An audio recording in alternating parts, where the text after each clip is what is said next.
할렐루야. 우리 현재 지금 사순절을 보내고 있습니다. 우리 사순절을 어떻게 보낼 것인가? 사순절은요, 광야의 삶을 살아가는 게 절기가 바로 사순절입니다. 근데 광야 삶, 아니 그럼 사막으로 나가는 얘기인가? 현대의 광야는요, 사막이 아니에요. 우리가 누리고 있는 문명에서 벗어나면 이게 광야입니다. 문명에서 벗어나면 불편해요. 부족해요. 또 특별히 우리 눈에서 보이지 않으면요, 뭔가 허전하고 뭔가 불편하다고 한 기계가 하나 있습니다. 이건 초기 증세입니다. 뭔가 불편하고 허전하다고 중증으로 가게 되면요, 이게 눈에 띄지 않으면은 불안 증세가 일어납니다. 불안 증세가 일어나니까 아무것도 못하는 거예요. 막 그거 찾느라고 아무 일도 못하는 거예요. 그게 무슨 기계냐고요? 스마트폰이잖아요. 스마트폰의 중독자들은요, 그게 눈에 안 보이면은 일단 손에서 없으면은 불안 증세가 일어난답니다. 이게 중증으로 가고 있는 증세입니다. 우리 스마트폰만 절제해도 우리는 문명에서 벗어나는 겁니다. 문명에서 벗어난 거예요. 자, 우리는 사순절을 어떻게 보낼 것인가? 어떻게 보내냐에 따라서 불편하고 부족해도 예수님의 십자가에 고난당하심을 생각하니까 불편이 뭐가 돼요? 편리함으로 바뀌는 그런 사순절이 되시기를 제 이름으로 축원합니다. 하나님 우리가 주시는 말씀이 두 가지인데, 첫 번째 말씀이 무슨 말씀이냐고, 우리는 사순절에 무엇을 구할 것인가? 사순절에 우리는 뭘 구할 것인가? 사순절은 광야의 삶이라고 했는데, 아니 광야의 삶에서 뭘 구하느냐고요? 구할 게 뭐가 있겠느냐고요? 그런데 오늘 본문에서요, 두 부류의 사람들이 구하는 게 나오고 찾는 게 나오더라고요. 22절 보니까 유대인은 표적을 구하고 헬라인은 지혜를 찾나니라고 했습니다. 유대인과 헬라인들이 구하고 찾는 것이 전혀 다른 것을 찾고 있었습니다. 유대인들은 눈에 보이는 것, 눈에 보이는 표적, 기적, 이걸 찾고 있더라고요. 이걸 구하고 있더라고요. 그런데 헬라인들은 보이지 않는 지혜를 찾고 있었다고. 그러면 저와 여러분들은 이것도 아니고 저것도 아니고 무엇만 구하라고요? 오직 십자가만 구하고 십자가만 향해서 달려가는 우리 모두가 되시기를 제 이름으로 축원합니다.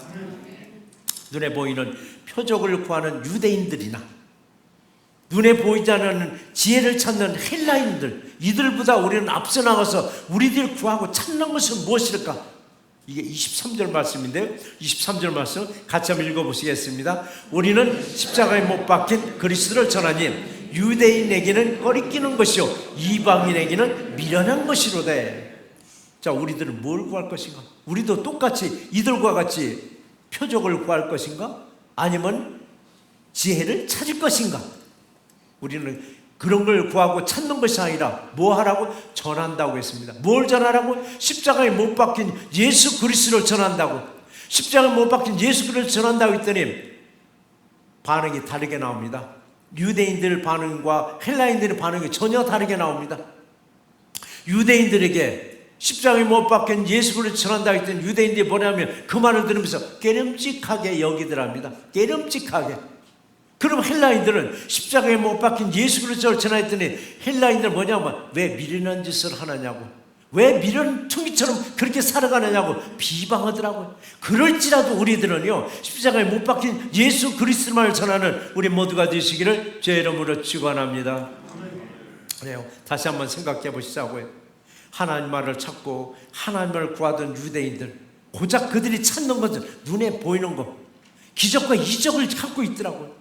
그러나 예수를 구주로 영접한 우리들은 십자가에 못 박힌 예수 그리스도를 전한다고 했습니다. 십자가에 못 박힌 예수 그리스도만을 얘기만 하면요, 유대인들은 깨름직하게, 아니 뭘 그걸 깨름직하게 여기느냐고요? 왜 깨름직하게 여기는가 했더니 하나님의 아들로 이 땅에 오신 예수 그리스도를 십자가에 죽인 것을 못마땅한 겁니다. 내심 그게 이제 깨름직하게 여기는 거예요. 왜 그러냐고요? 왜 그들이 깨름직하게 여기느냐고요? 왜? 이들 나름대로 유대인들에게도 일말의 양심은 남아 있었습니다. 유대인 전체가 예수를 죽이자고 한 건 아닙니다. 극단주의자들이 예수를 죽이자고 주장해서 예수가 죽었을 뿐이에요. 그러니까 유대인 중에서도 그리고 특히 유대교 지도자들조차도 예수를 믿는 자가 많더라라고 얘기 나옵니다. 근데 많음에도 불구하고 왜 그들이 나는 예수를 믿느라고 말을 못하는가? 출교 당할까 봐서. 쫓겨날까 봐서 그들이 출교하는 순서가 세 가지가 있습니다. 첫 번째는 경고합니다. 너 조심해, 너 조심해. 그 경고를 무시하고 계속 예수를 믿는 것 같으면 성전 출입을 못합니다. 성전 출입을 딱 막아버립니다. 그것도 계속 어기면은 세 번째는 쫓아냅니다. 어디로? 유대인들 그 생활에서 쫓아내서 이방인들 마을로 쫓아보냅니다. 그리고는 단죄를 시켜버립니다. 너는 유대인들과 어울릴 수 없다라고. 이게 무서우니까 유대인들 중에서도 예수는 정말 메시아라고 믿으면서도 드러내놓고 메시아라고 얘기지 못하니까 많은 사람들이 유대인들은 다 메시아라고 인정하지 않는구나 여기지만 사실은 유대인들 중에서도 메시아라고 인정하는 사람이 굉장히 많았다고 합니다. 그러니까 그들이 예수 얘기만 나오면은 십자가에서 못 박은 예수 얘기 나오면 막 깨림칙한 거예요. 양심에 찔림 받는 거예요. 양심에 자꾸 찔림 받더라고요. 양심에 걸리니까 마음이 거부 현상이 일어나는 거예요. 이건 뭐냐면요, 사람들 관계에서도 똑같더라고요. 누군가 내게 자꾸 양심에 찔리는 말을 해요.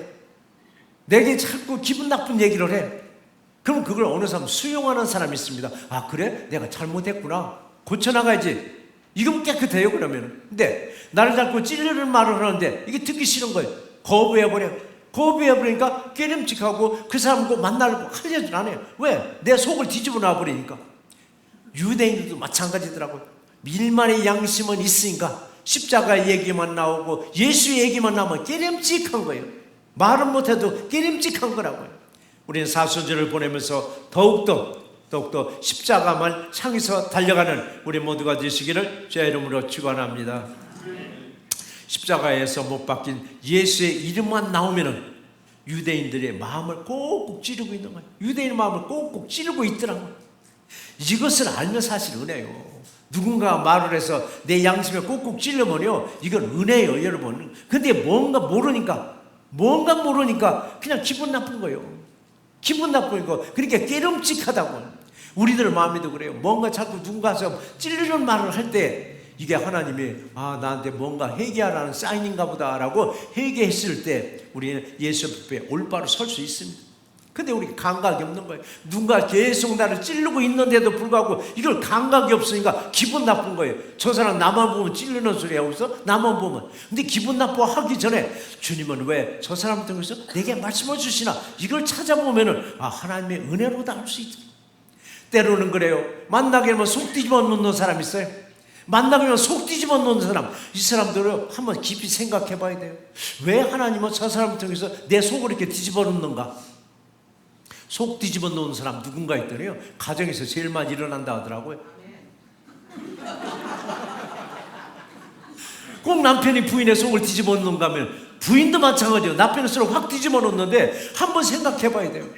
하나님이 남편을 통해서, 하나님이 부인을 통해서, 하나님의 친구를 통해서 뭔가 나한테 하시는 말씀이 있는가 보다라고 여기면은요, 그 말하는 사람이 미워지는 게 아니라 오히려 고맙게 여기더라고요. 고맙게 여기지니까 이 관계가 어떤 관계? 좋은 관계. 그래서 부부관계에서도요, 그게 고깝게 여기는 것이 아니라 고맙게 여기니까 날마다 싸워가면서도 그 다음날 언제 싸우냐 하하거리고 호호거릴 수 있는 게 뭐냐? 고맙게 여기는 거예요.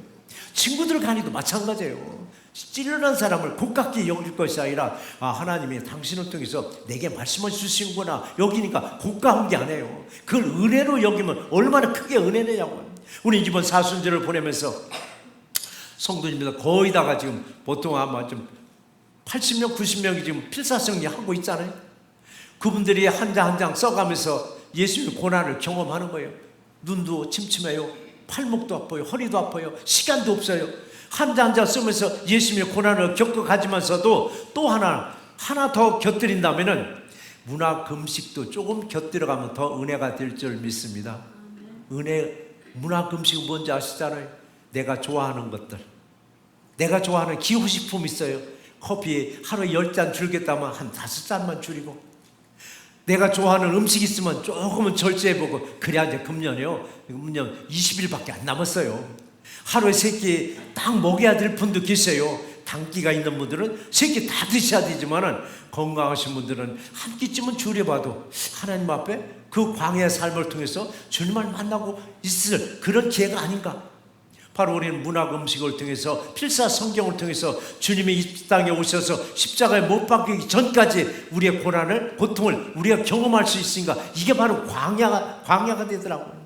근데 지금은 불편할지라도 나중에 보니까 이게 편리함으로 또 바뀌는 거예요. 한 예로 여러분의 전화가 터지지 않는 지역이 있더라고요. 전화가 터지지 않는 지역에서 여러분 하루 이틀만 지나보세요. 막 사람이 답답해가지고 이렇게 답답할 수가 없다는 거예요. 왜? 단절이 돼버리니까. 전화하고 싶어도 전화가 안 되고 전화를 받아야 되는데 전화가 안 들어오고 얼마나 답답하냐고요. 근데 이게 며칠만 지나고 나니까 그렇게 편안한 거예요. 그래서 저는 얘기를 해요. 여러분 혹시 휴가 가시려면은 전화가 터지지 않는 지역으로 가시라고. 전화가 터지지 않는 지역으로. 그래야 웨이브하고 단절이 딱 돼야 여러분의 머릿속을 깨끗하게 클리어시켜가지고 오는데 휴가 갔는데도 여전히 일의 연장선이 되더라고요. 일의 연장선. 계속 전화 받고 계속 전화로 지시하고 전화로 답변해주고. 이게 휴가가 아니에요. 그래서 할 수만 있으면 여러분 휴가 갈 때는 전화기를 놓고 가든지 아니면 전화기가 안 터지는 가든지 그래야 여러분이 깨끗하게 휴가를 즐기고 새로운 마음으로 와서 새해를 감당할 수 있어요. 뭐든지 불편할 것 같은데 나중에 보니까 이게 우리 편리함이 되더라고요. 이게 전화통화만 하는데도 광야 생활 같지만은 이때 예수 만남을 구하는 우리 새롭게 모두가 되시기를 주의 이름으로 축원합니다. 두 번째 우리에게 주시는 말씀이 있습니다. 예수님의 부르심을 받은 사람에게도 하나님의 능력이요 하나님의 지혜니라고 했습니다. 자, 사순절 계산법을 제가 한번 일러드릴게요. 사순절 계산법. 예수님이 십자가에 못 박히시기 전날, 예수님이 언제 십자가에 못 박힌 성금요일, 금요일날 못 박히셨습니다. 그럼 전날이 목요일부터입니다. 목요일부터 주일을 뺀 40일을 계산해 보세요. 주일을 뺀 40일로 하나하나 쭉 세가서 보면 사순절이 첫날이면 애쉬 웬스데이예요. 그날이 딱 나옵니다. 애쉬 웬스데이. 주일을 뺀 40일이 그러니까 정확하게는요 주일까지 포함한다면 보통 45일, 46일이에요. 그러니까 주일을 빼고 나니까 40일이 되는 거예요.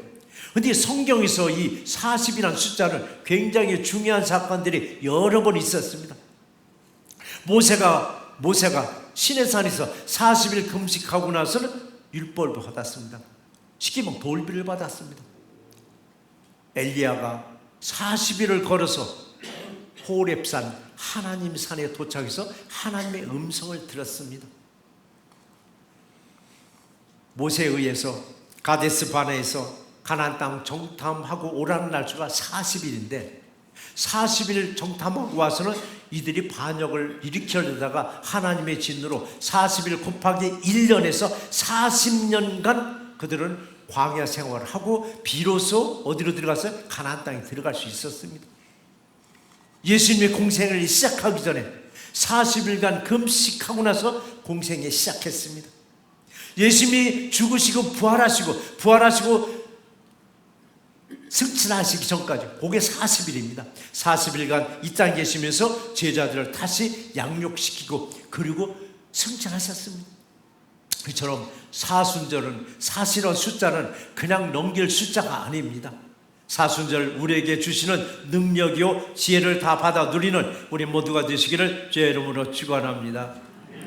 예수님은 어느 특정한 인물을 찾은 것이 아니더라고요.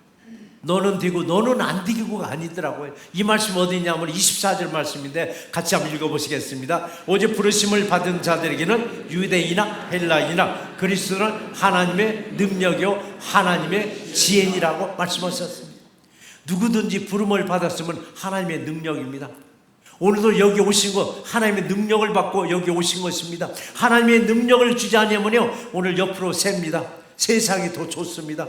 오늘 골프도 갈 수 있고 낚시도 갈 수 있고 개인 모임도 갈 수 있고 동창회 모임도 갈 수 있는데 하나님의 능력으로 우리를 불러서 예배자로 세웠으니까 이게 얼마나 큰 영광이냐고요. 오늘 시간에도 하나님의 영광 드러내는 그런 예배자가 되시길 바랍니다. 자, 세상에는 부족하면 안 됩니다. 세상은 넉넉해야 됩니다. 그런데 광야의 삶에서는 늘 불편하고 늘 부족합니다. 세상에서는 부족하지 않게 늘 뺏거나 빼앗기고 있습니다. 뺏거나 빼앗기고 있습니다. 그리고는 늘 모아놓는 게 세상입니다. 차곡차곡 쌓아놓는 게. 세상의 성공의 기준을 뭐라고 하냐면 많이 쌓았냐에 따라서 저 사람 참 크게 성공했어, 조금 쌓았더니 조금밖에 성공 못했어. 많이 쌓아놓은 걸 기준으로 성공했다 안 했다 얘기를 하고 있습니다. 잔뜩 쌓아놓는 사람에게 질문합니다. 왜 사세요? 그럼 그래요. 나는 쌓아놓는 재미로 살고 있다고. 그럼 쌓아서 뭐 하시게요? 후손들한테 넘겨줘야지. 후손이도 넘겨줘야지. 후손들이 그걸 받아가지고 후손들이 잘 먹고 잘 사는 경우도 있지만 대개가 보면 빗나가더라고요. 그래서 물질은 내가 노력해서 얻은 물질이 최고로 여기는 거더라고요. 거저 들은 물질은요 거저 나가게 돼 있더라고요. 그러니 사순절을 통해서 광야 같은 삶 속에서 조금은 부족할지라도 조금은 불편할지라도 하나님의 그 고난당하심을, 하나님의 아들 예수가 고난당하심을 생각하니까 불편한 게 아니더라고요. 오히려 편리함으로 바뀌는 그런 사순절이 되기를 제 이름으로 축원합니다. 그래서 예수 안에서는요 모아놓는 것을 나누는 것이 여러분 정상입니다. 모아놓은 것을 나누는 것이. 사순절을 보내면서 우리 서로 나누는 절기, 무엇을 나눌까요? 한번 나눠보자고 했더니 자기 자랑만 나누고 있더라고요. 자기 공로만 자꾸 나누고 있더라고요. 그러면서 하는 말이 뭘 나누라고 그러냐고요? 물질 나누냐고요? 물질 얘기하면 아르레기 반응이 일어나는 사람이 있습니다. 물질 얘기만 하지만 경기가 나는 분이 있습니다. 절대 물질에 대해서는. 근데 사순절에서 나누라는 것은 내 자랑 나누는 것도 아니고 내 공로 나누는 것도 아니고 물질 나누는 것도 아니고 뭘 나누라고? 은혜를 나누는 것이 바로 사순절입니다. 우리 사순절을 보내면서 뭘 나눌 것인가?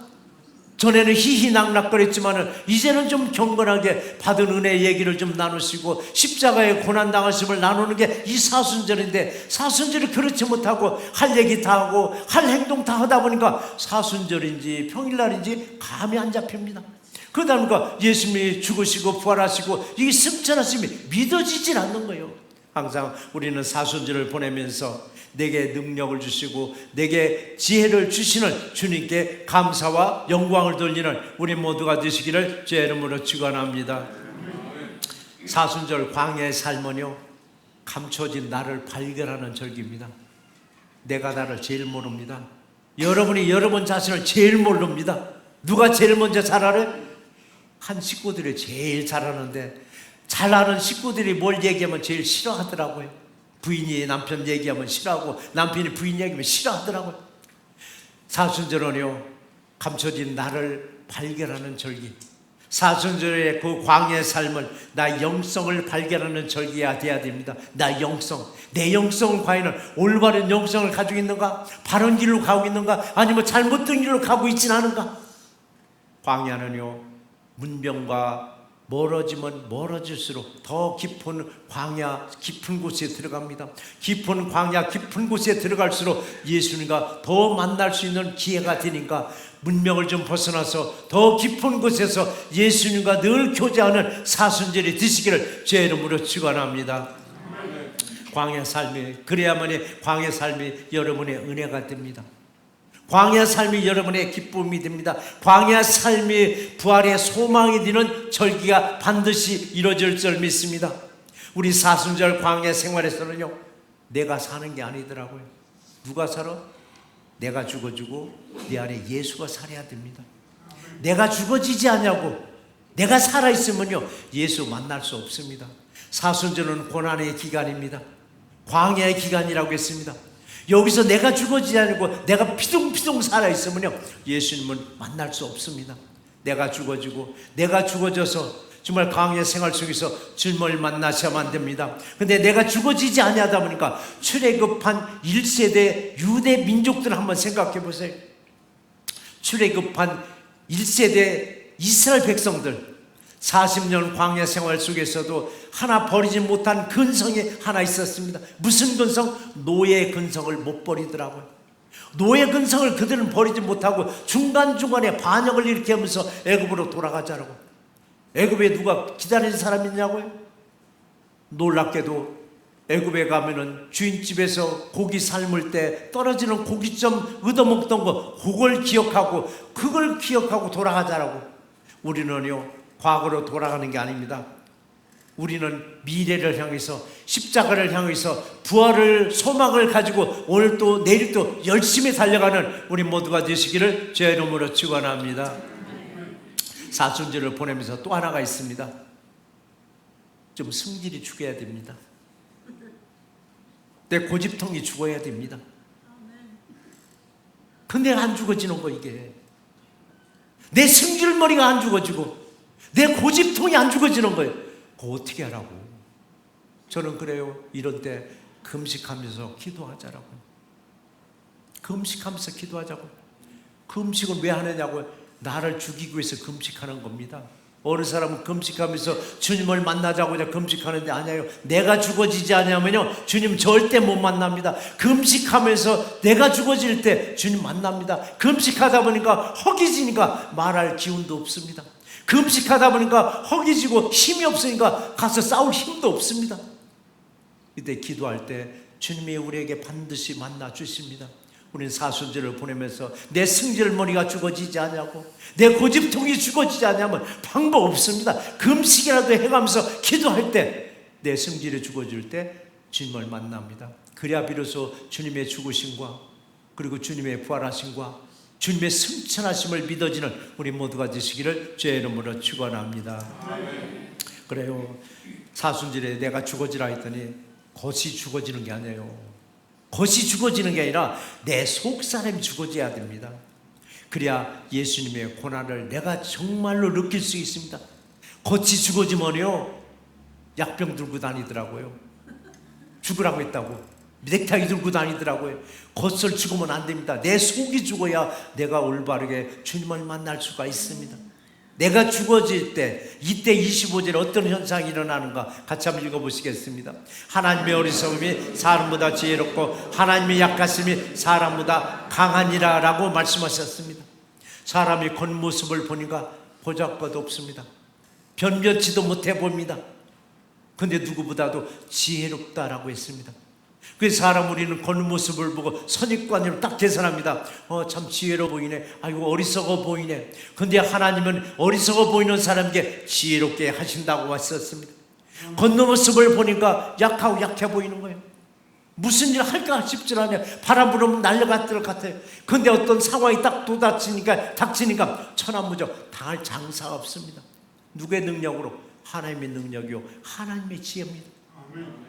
겉으로 봐서는 정말 보잘것없어요. 누가 믿으면 다 넘어갔던 사람인데 하나님의 능력을 주시니까 거마한 힘이 나오더라고요. 하나님의 능력이요 하나님의 지혜입니다. 사순절을 보내면서요 그동안에 나를 높였으면 이제는 나를 낮추고 오직 예수만 높이는 사순절이 되기를 주의 이름으로 축원합니다. 나를 낮추고 낮췄더니 주님은 나를 높여주신다라고. 고린도후서 6장에서도 보면요 무명한 자 같으나 유명한 자요 죽은 자 같으나 보라 우리가 살아있고 근심하는 자 같은데 항상 기뻐하고 가난한 자 같은데 모든 것을 다 가진 자라라고 했습니다. 그래서 우리는요 겉모습을 보고 사람 판단 잘못하는 경우가 얼마나 많으냐고. 겉모습을 보고 참 저분 인격적이라고 있는데 대화를 해보니까 개차반이요. 막말 나오는 거예요. 우리는 막말 한 번 한 것이 평생 사람들에게는 기억이 남아요. 아무개는 무식한 말을 잘해. 이것이 잊혀버리지 않으면 끝내 나는 사람들이 판단할 때 아무개는 뚜껑 열면 못하는 소리 없어? 그렇게 인식이 되어버리는 거예요. 그래서 늘 얘기하잖아요. 뚜껑 털지 뭐 내 손으로 좀 눌러버리라고. 뚜껑 닫아버리라고. 주여 3창만 해보시자고. 주여 3창만 하면요 딱 캄다운 돼요. 그랬을 때 내 인격이 내 인품이 그대로 보존될 수 있습니다. 겉으로는 아무리 인자하게 보일지라도 말 한마디에서 내 인격이 고스란히 나오는 거 오늘 보셨잖아요. 근데 우리 겉으로 보기는 수수하게 보이고 미련통이처럼 보이는데 그렇게 지혜로울 수가 없어요. 바람만 불어도 날릴 것 같은데 그렇게 황후장사가 그 힘이 나올 수 있는 거. 그 모든 거 어디에서? 하나님의 능력이요 하나님의 지혜로다라고 했습니다. 무명한 사람 존재감이 전혀 없는데 어느 상황에서 보니까 그렇게 존재감이 드러나는 거예요. 존재감이 죽은 줄 알았더니 죽지 않고 살아있는 거예요. 날만 근심하고 다니려는데 항상 기뻐하는 사람이더라고요. 가난통인 줄 알았더니 모든 걸 다 가진 사람. 이게 하나님의 능력이요 하나님의 지혜로다. 사순절에 이걸 다 받아 누리는 우리 모두가 되실 줄 믿습니다. 사순절을 보내면서 우리가 공동체적으로 광야의 삶을 살아보는 것도 좋지만은 개인들도 광야의 삶이 필요합니다. 그렇다고 보따리 싸들고 비행기 타들고 저 광야로 나가는 건 아닙니다. 일상의 익숙함의 편리함을 좀 벗어나는 것, 일상의 익숙함의 편리를 좀 벗어나는 것, 내 삶이 불편할지라도요 이번 기회에 예수를 만나는 절기가 되셔야만 합니다. 내가 예수를 만나려고 마음을 먹었더니 마귀란 놈은 가만히 있지 않아요. 끊임없이 또 회방을 놔요. 뭔가 성경 한 자 쓰려면요 전화가 와요. 뭔가 좀 성경 좀 읽으려고 기도할 만하면 딴 생각이 들어. 아니 요거보다 저 탓은 계속 마귀는 희망을 놓고 있을 때 마귀의 희망을 물리치고 극복하고 승리하는 우리 사순절이 되시길 바랍니다. 우리 사순절을 보내면서 광야에서는 뭘 자랑하겠어요? 광야에서 내 자랑거리 없습니다. 내 공로 자랑거리 없습니다. 오직 예수님만을 자랑하고 예수님만을 높이는 것이 어디야? 광야입니다. 예수만 높이는 곳이에요.